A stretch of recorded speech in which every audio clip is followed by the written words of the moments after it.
grand final rounds. Well, well, of course, not Lower grand finals yet. rounds, It's still going to be the lower brackets yet.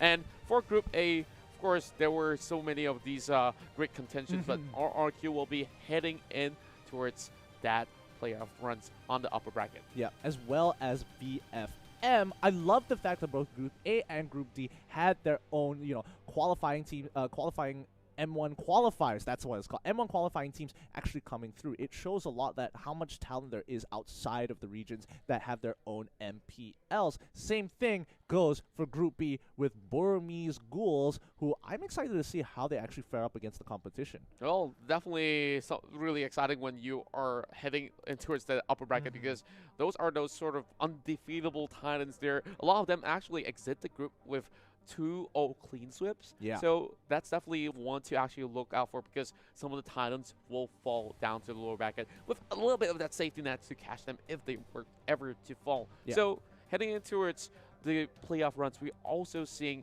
a whole lot of Southeast Asian teams as well. So what does that really say about all these teams here who are playing in the tournament? I think they've got some competition to deal with. I think they have a lot of heart coming into this, and more importantly, they have to get really prepared. Like in Group B, Axis Esports as well, also making it into the playoffs themselves.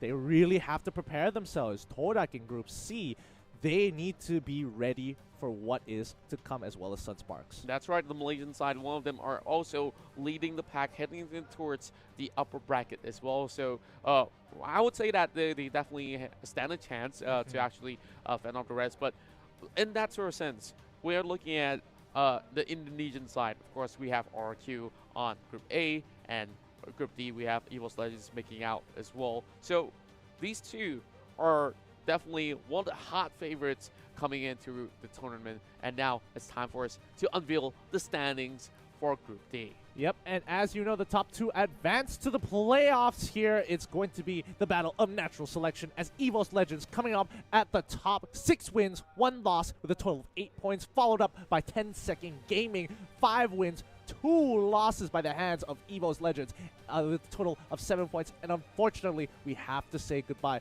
to 2 very formidable teams, Onyx PH as well as Deuce Vault, with them 2 points and 1 point each. I'm really looking forward for more World Championships to come, and I'm hoping for the return of Onyx PH as well as Deuce Vault in that sort of sense. And of course, it's time for us to also look at our top 8 qualified teams for the playoffs.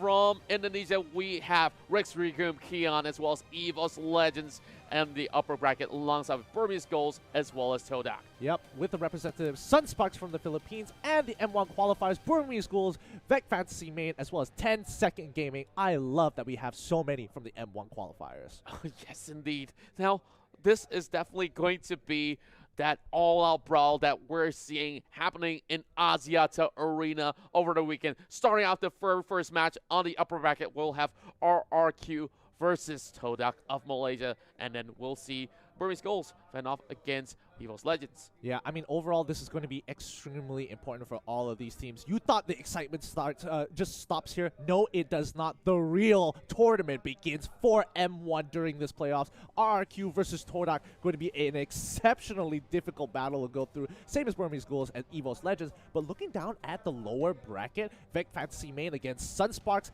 Axis Esports versus 10 Second Gaming Plus. Oh my, look at this sort of bracket here for 10 Seconds Gaming. If they were to actually fight off against Axis Sports, and even if they win or so, they're going to be either facing against Burmese Ghouls or Evos Legends. Yeah, and so tough.